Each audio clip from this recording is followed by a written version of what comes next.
I'm happy to follow the Honorable Vajirabhe Bodne, Minister of Home Affairs, who I think made a fairly well-informed contribution.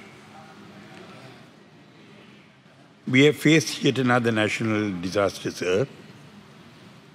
There have been floods and earth slips, and well over 300 people have died.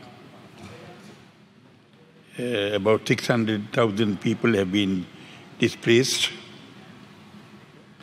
There has been very substantial destruction of property belonging to people. People have undergone immense hardship. And this has happened in several parts of the country, in Ratnapura, in Kalutara, in Gaul, in Mathura, in parts of Gampa and Colombo. And the people have been greatly inconvenienced and have undergone a great deal of suffering and loss, both of their kith and kin and their property. And I wish to convey my deepest condolences and the deepest condolences of everyone in this country to the people for the great suffering they have undergone. And we would like to pray that our people do not have to continuously face such disasters in the future. I was able to go to Ratnapura, sir, and see for myself some of the things that have happened. I was privileged to meet Honorable Minister Mr. John Ratna in Ratnapura. I also met the government agent. And along with Mr. Johnson Ratna and the government agent, I went to a vihara where we met some of the affected people. We also went to a mosque in Ratnapura where we met a large number of people. And we also went to a Hindu temple, a Shivan temple in Ratnapura.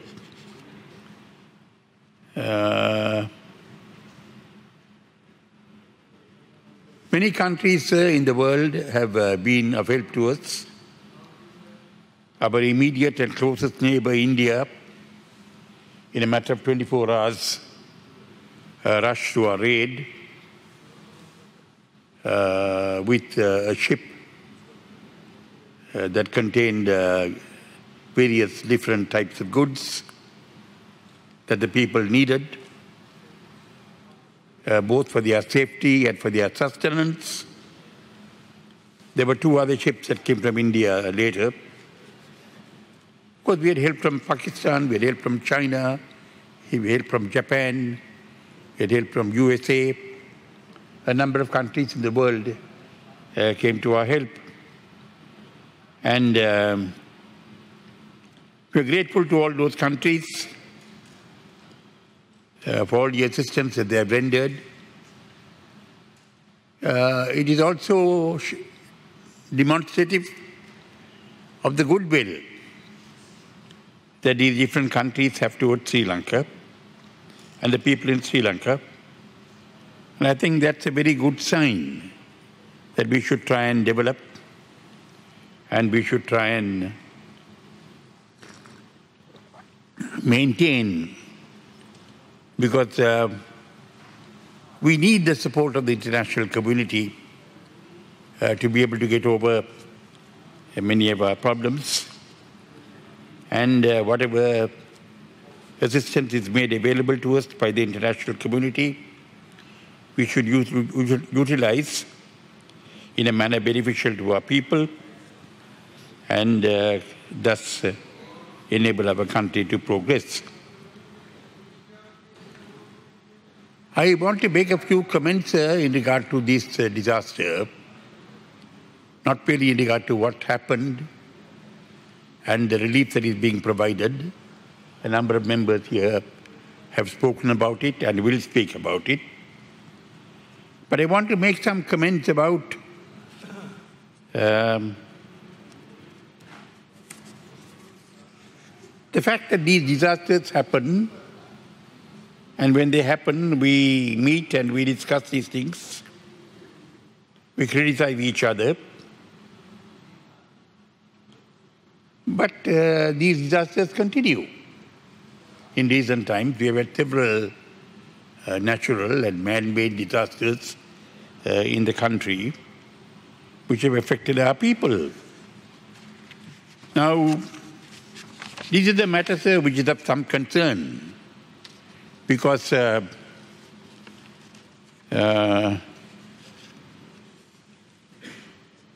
continuance of the disasters means that our people are more and more affected. And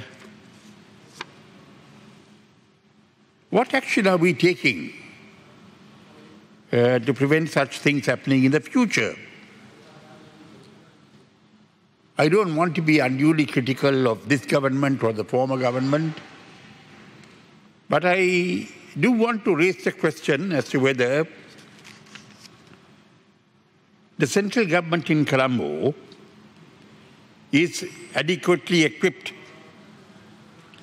to handle such situations that occur in different parts of the country.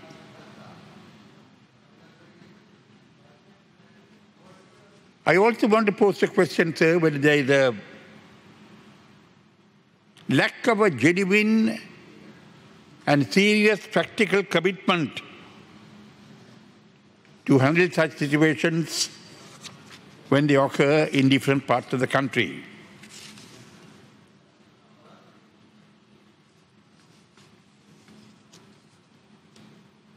Does the central government continue to be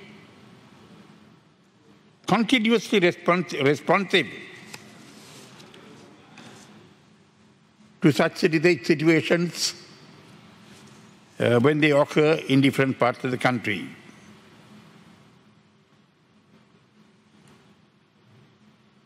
Are they kept sufficiently aware of developing situations?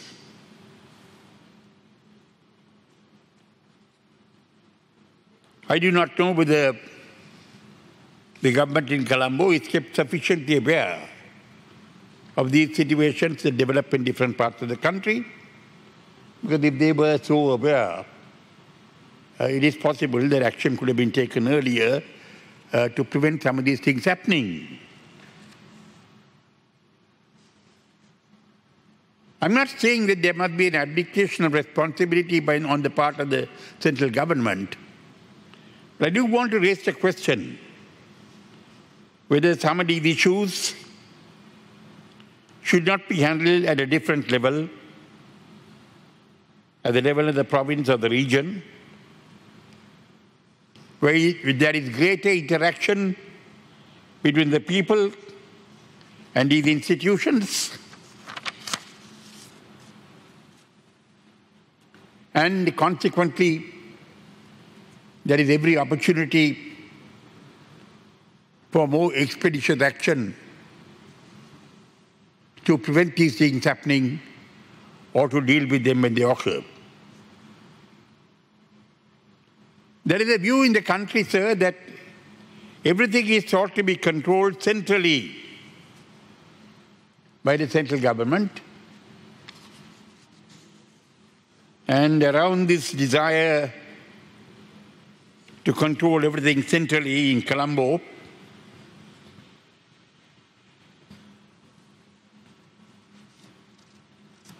there is the issue of corruption.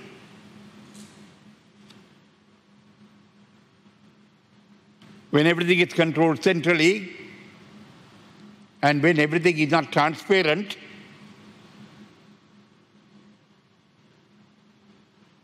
the opportunity for corruption is enhanced. And democratic accountability is called into question. We cannot deny the fact, sir, that There is indeed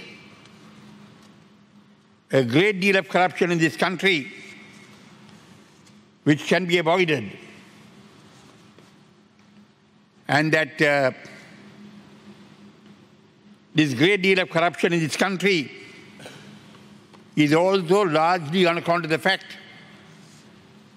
that all governmental power is centralized in Colombo and exercised from Colombo.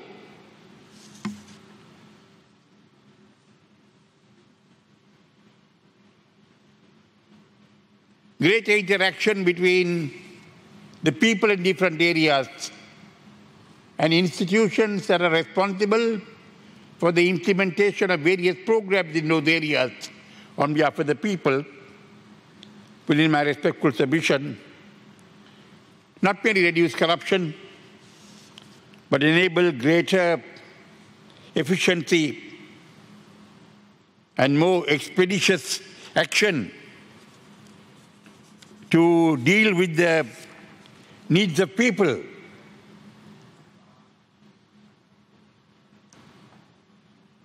There must be interaction between institutions that are responsible for these matters and the people and the civil society in different areas as representing those people to enable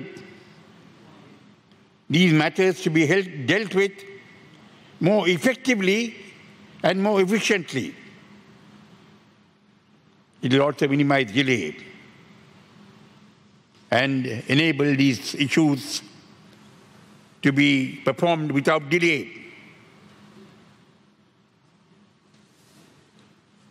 In that sense, sir, my submission would be that there is a compulsive need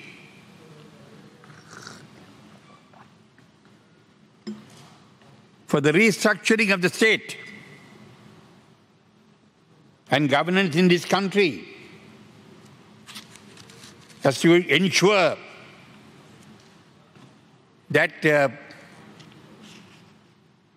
the people are able to be more participatory in the governance of this country.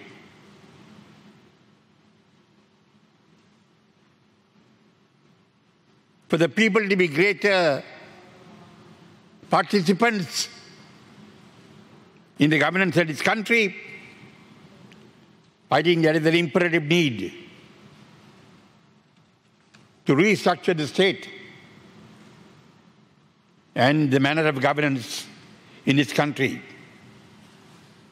The tolerance, ignorance, and the good nature of the people in this country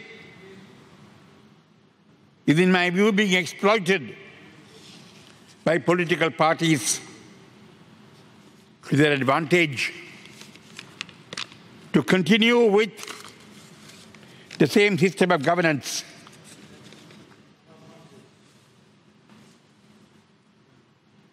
As they desire. I think, sir, this must change. The present practices have continued over a long period of time, from the time the country attained independence.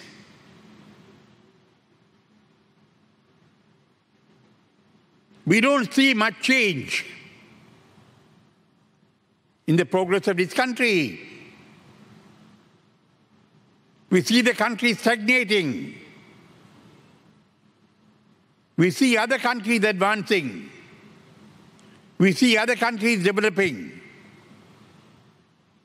We see other countries being able to manage their affairs much more efficiently, much more effectively. But we don't observe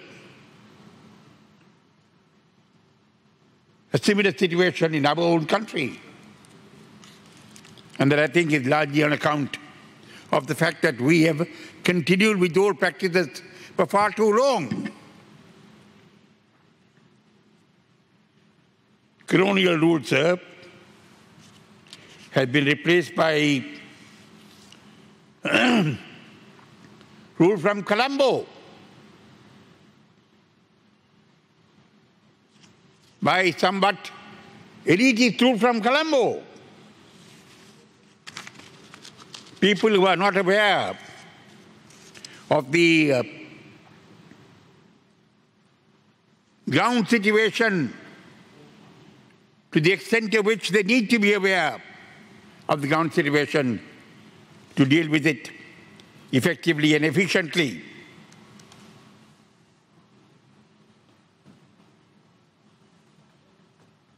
Looking at the various things that have happened in the country, both recently and in the not too distant past, both natural disasters and man-made disasters, I think there needs to be fundamental change if these issues are to be addressed effectively. A radical transformation in the system of governance in this country, I think, is an imperative need. The present form of governance that we have in this country, I do not think is adequately representative of the democratic wishes of the people. The result is that democracy is not respected. And if democracy is not respected, it means that the people are not respected, that the sovereignty vested in the people is not being adequately respected. I think people should be mobilized, sir, to partake in these activities relating particularly to prevention of such disasters.